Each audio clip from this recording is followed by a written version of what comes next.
இன்னைக்கு நம்ம மீன் வாங்க ராமன்புதூர் மீன் சந்தைக்கு தான் வந்திருக்கோம். அப்படியே சந்தையில் என்னென்ன மீன்லாம் இருக்குது பாருங்க. ஃபர்ஸ்ட் வந்து அண்ணன் வந்து நெத்தல் வந்து அவ்வளோ 50 ரூபாய்க்கு தான் வச்சுருக்காங்க.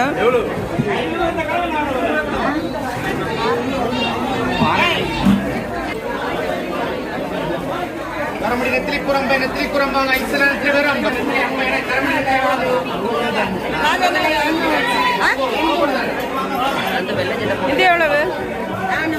என்ன மீன்? குதிப்பா 400 ரூபா.